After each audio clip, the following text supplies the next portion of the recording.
ஆயிரம் ஆயிரம் பேர் தங்களுடைய பாவப்பிணி போக்க புண்ணிய தினத்தில் புண்ணிய காலத்தில் புனித குளியலுக்கு ஆயத்தப்பட்டார்கள். சிவனிடத்தில் உமாதேவியர் சொல்கின்றார், என்ன விளையாட்டு உங்கள் திருவிளையாட்டு? புண்ணிய காலம் புண்ணிய நேரத்தில் புண்ணிய நதியில் நீராடினால் பாவம் போகும், வீடு பேறு கிடைக்கும். ஒரு சுமங்கலி பெண், வயதான பெண், கூக்குரலோடு அழுகுரலோடு என் கணவனை காப்பாற்றுங்கள் என்று விண்ணிற்கே கேட்கக்கூடிய அளவிற்கு மண்ணிலிருந்து கத்தினார். ஆனால் இந்த சுமங்கலி பெண் தன் வார்த்தைக்கு வார்த்தை, பாவம் செய்யாதவர்கள் தொட்டு தூக்குங்கள், பாவம் செய்யாதவர்கள் தொட்டு தூக்குங்கள், இல்லையென்றால் நீங்களும் இறந்து என் கணவனும் இறந்து கணவனில்லாத நானும் கைம்பு நிலைக்கு அல்ல நானும் இறப்பேன் என்று கத்தி கத்தி அழுதார். கங்கையில் குளித்தால் புண்ணியம் பாவம் போகும். இப்பொழுது நான் பாவத்தின் மொத்த உருவம் என்றாலும் இதில் குளித்துத்தானே முதியவரை காப்பாற்றினேன், என் பாவம் போயிருக்கும் என்கின்ற நம்பிக்கை, நான் புது மனிதனாக இன்று புதிதாய் பிறந்தேன் என்கின்ற நம்பிக்கையில் காப்பாற்றினேன். நம்பிக்கை வைத்தால் நதி மீது நடக்கலாம், விண்ணில் பறக்கலாம், எம்பி குதித்தால் விண்ணிலவுக்கோர் இன்முத்தம் தந்துவிடலாம். நம்பிக்கைக்குள் மனிதா, நம்பிக்கைக்குள்.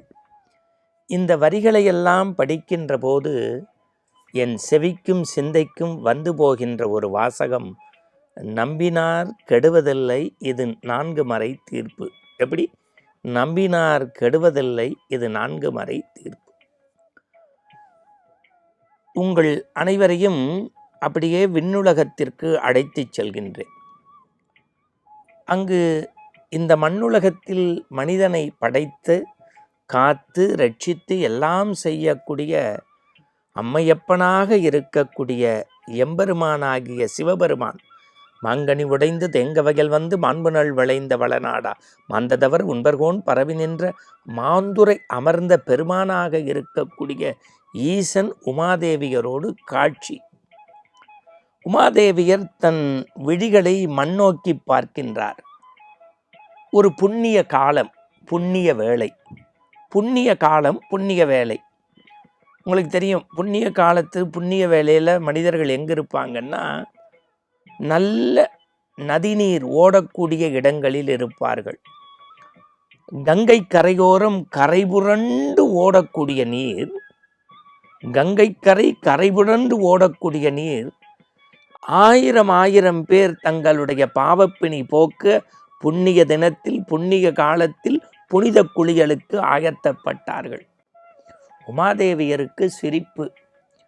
உலகத்தை ஆளும் அம்மையப்பனாகிய எம்பெருமான் சிவனிடத்தில் உமாதேவியர் சொல்கின்றார், என்ன விளையாட்டு உங்கள் திருவிளையாட்டு? புண்ணிய காலம் புண்ணிய நேரத்தில் புண்ணிய நதியில் நீராடினால் பாவம் போகும், வீடு பேறு கிடைக்கும். பட்டிமண்டபமே நடந்தது சிவனுக்கும் பார்வதிக்கும். சத்தியம். இங்கு கங்கையில் குளித்தால் பாவங்கள் போகி எல்லோரும் சிவலோக பிராப்தி அடைந்து விடுவார்களோ?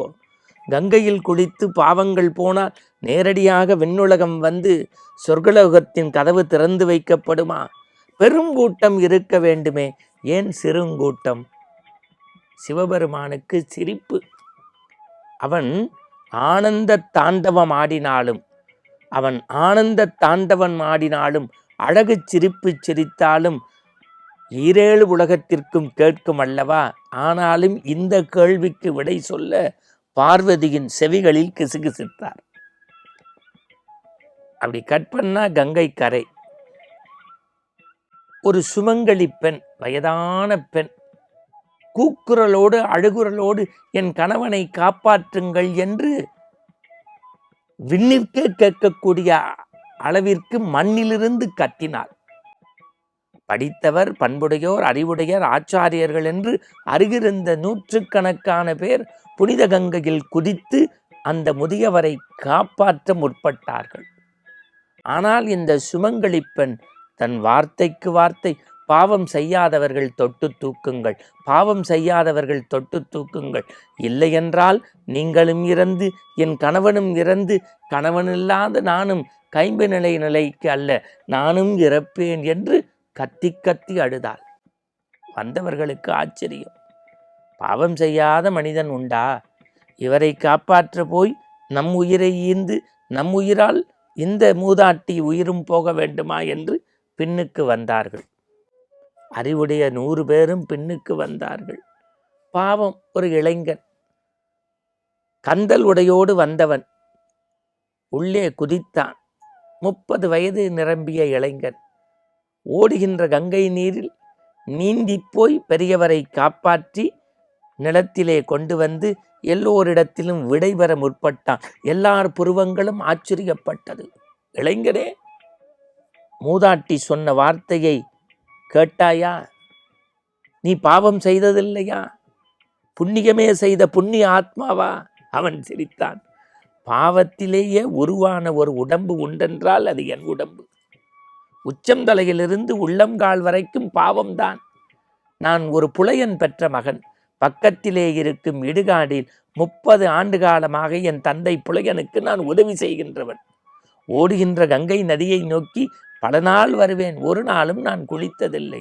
ஆனால் இங்குள்ள வேத விற்பன்னர்கள், ஆச்சாரிய பெருமக்கள், அந்தணர்கள், அறிவுடையவர்கள் எல்லாம் கங்கையில் நீராடுகின்ற போது ஒரு வார்த்தை சொல்வார்கள். என் செவிகளில் தேனென பாய்ந்தது. கங்கையில் குளித்தால் புண்ணியம், பாவம் போகும். கங்கையில் குளித்தால் புண்ணியம், பாவம் போகும். இப்பொழுது நான் பாவத்தின் மொத்த உருவம் என்றாலும் இதில் குளித்துத்தானே முதியவரை காப்பாற்றினேன். என் பாவம் போயிருக்கும் என்கின்ற நம்பிக்கை, நான் புது மனிதனாக இன்று புதிதாய் பிறந்தேன் என்கின்ற நம்பிக்கையில் காப்பாற்றினேன். இப்போது உமாதேவியரும் சிவனும் ஒருவருக்கொருவர் சிரித்து கொண்டு சொன்னார், பாவம் போகும் என்று பேசியவர் 1000 பேர், பாவம் போகும் என்று பேசியவர் 1000 பேர், 1000ல் ஒருவர் மட்டும்தான் நம்பிக்கை குடிகளோடு என்னை சரண் புகின்றார். நம்பிக்கை குடிகளோடு என்னை சரண் புகின்றார். நம்பினார் கெடுவதில்லை.